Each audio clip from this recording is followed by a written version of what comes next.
I've got a couple of things today that were given to me free of charge by icstation.com.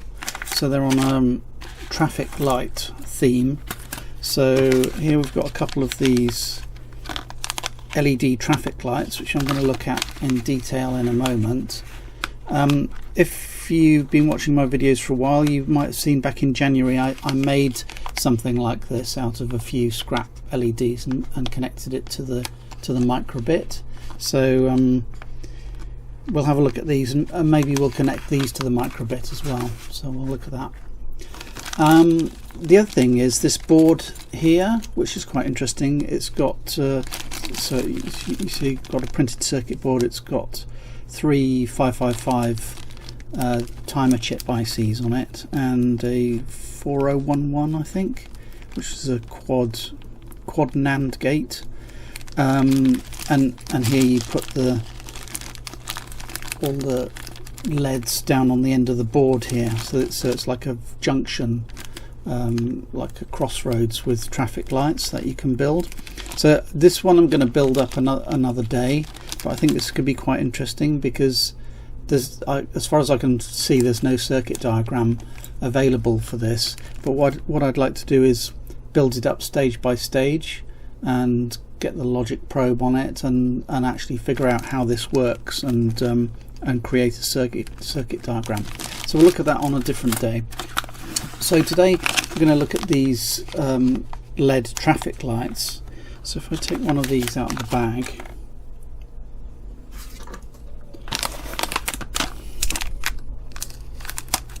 so actually this message here is quite funny. So it says static sensitive devices not to be handled by unauthorized personnel. So I'm going to have to authorize myself to open one of these.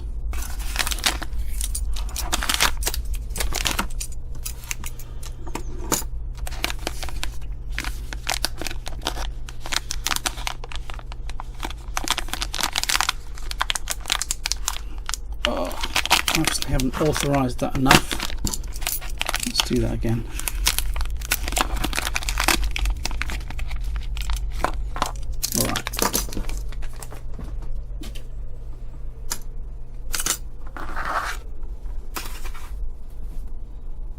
So this is basically what it is. We've got a printed circuit board.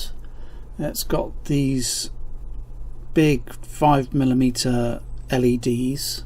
I think the one that I built back in January was using 3mm LEDs, so this is really nice. And actually looking at the listing on icstation, I didn't realise that these LEDs were so big, but this is quite nice, feels quite nice. So we've got all of the connections on this header here so that you can connect DuPont cables, and I can see some little surface mount resistors in there. So let's look at these with the magnifying glass, see if they've got any obvious values written on them. Alright, so the top one says 221, next one says 472, and the last one is 0, so that's just a link. Okay, so perhaps I ought to draw a little circuit diagram before we start.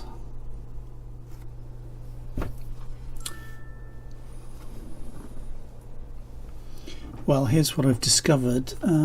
So if we do the circuit diagram, we've got 3 resistors, or this one's a 0 ohm link, but it's another surface mount package. So these 3 resistors are all tied together to ground, and you've got the red, amber, green LEDs, which then break out onto these 3 pins on the bottom.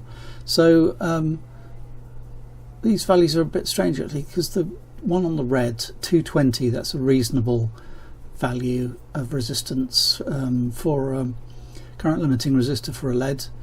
4.7k is totally wrong, and 0 is not good either, because you don't really want to run a LED without a current limiting resistor. So I can only imagine that these are factory mistakes, and maybe the reason that these modules are so cheap is because they've been manufactured wrong. So but let me try lighting the LEDs. So we have a 3 volt 5 volt power supply here. I've set it up for 3 volts, and we'll just test what the LEDs look like. So first of all, let me do the red, which seems to be the one that's properly set up. So 3 volts into the red LED, that lights quite well, that's nice. The yellow or amber, you can see there's just a tiny glow in there, so that 4.7k resistor is really totally wrongly specified. Now I don't want to plug the 3 volts directly into the green LED because it might blow up, so let me just put in an extra resistor in here for the green. That's a 47 ohm resistor, and that gives an okay level of brightness. Could probably go a bit lower than that, but that's okay.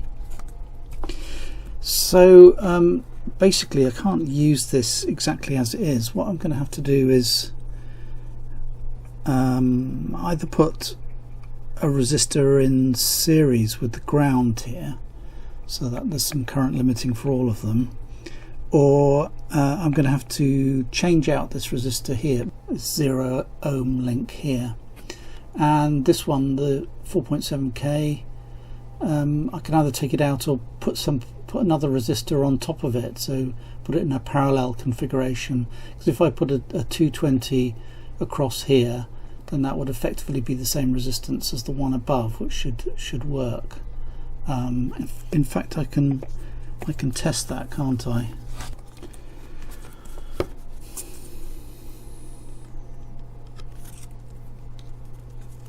So there you go. There's with the 4.7k resistor in place, you just get this glow.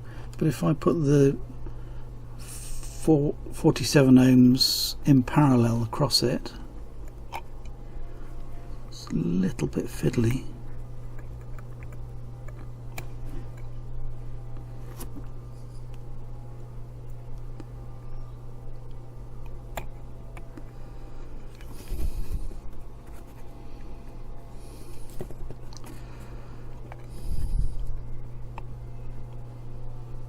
There you go. So if I put the 47 ohms in parallel, and I get quite a good level of brightness from that LED. So I'm actually going to have to modify this. I've removed the surface mount components off the bottom there, so the 0 ohm link and the 4700 ohm resistor, and I was looking around. I don't have many surface mount components in my box. I don't do much surface mount work, but I did find these 101 resistors. That's 100 ohms, so I think I'll put 100 ohms in there. I mean, there'll be a bit much current flowing, it'll be about 30 milliamps, but I think it should be okay. So I'll just place those in. Right, so I've got the 100 ohm resistors in place now. The soldering's not great, but I think I've got electrical contact there, so we'll test it again with these better values of resistor in place. And once again, we're in the breadboard here, running from 3 volts. I'll just put in the positive lead, and we'll look at red, which was the good one anyway, still nice and bright. Yellow, amber. That looks much better now, doesn't it? And the green. The green's still a little bit insipid, but I think if I remember right, these need a bigger voltage dropped across them, so you should generally have a lower resistor value. But there you go, that's now functioning.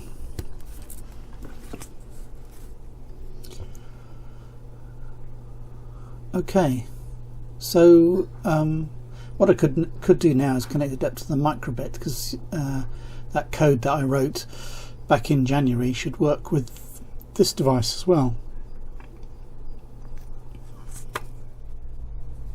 I've loaded the code from that last video for driving traffic lights into my microbit now. I'll put a link to my GitHub site in the comments below. If you want to download the code, it's there in the public domain. So now what we can do is connect it up to the new traffic lights. So I use this extender board so that I can access the pins easily, and we'll connect up this DuPont cable. So we've got ground and I think it was red to 0. Well, we'll find out. Red to 0. We'll do orange to 1 and green to pin 2.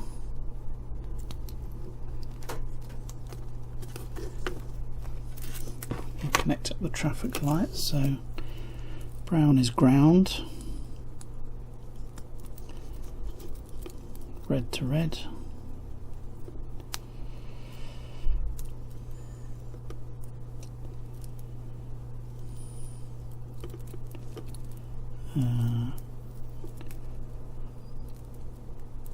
amber to amber, and green to green. Right. Okay, so nothing's lighting up at the moment. What have I got wrong?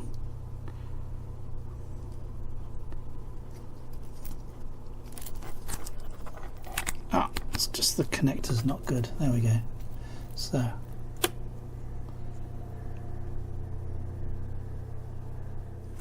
So yeah, that works fine with the microbit.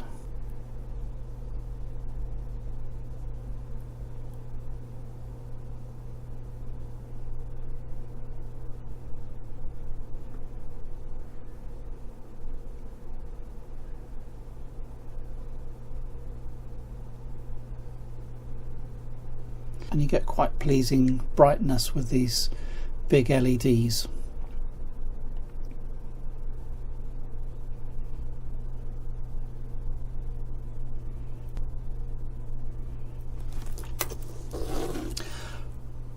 Right, what I'd like to do is do a bit of a giveaway. I've never done a giveaway on the channel before, and so what I'll do is, I've got several of these devices. So this is another free one that I got from icstation.com, but I've got some more over here. So these are, I think, exactly the same product. So I just bought these on eBay from another vendor, but they look exactly the same, and in fact they even have the same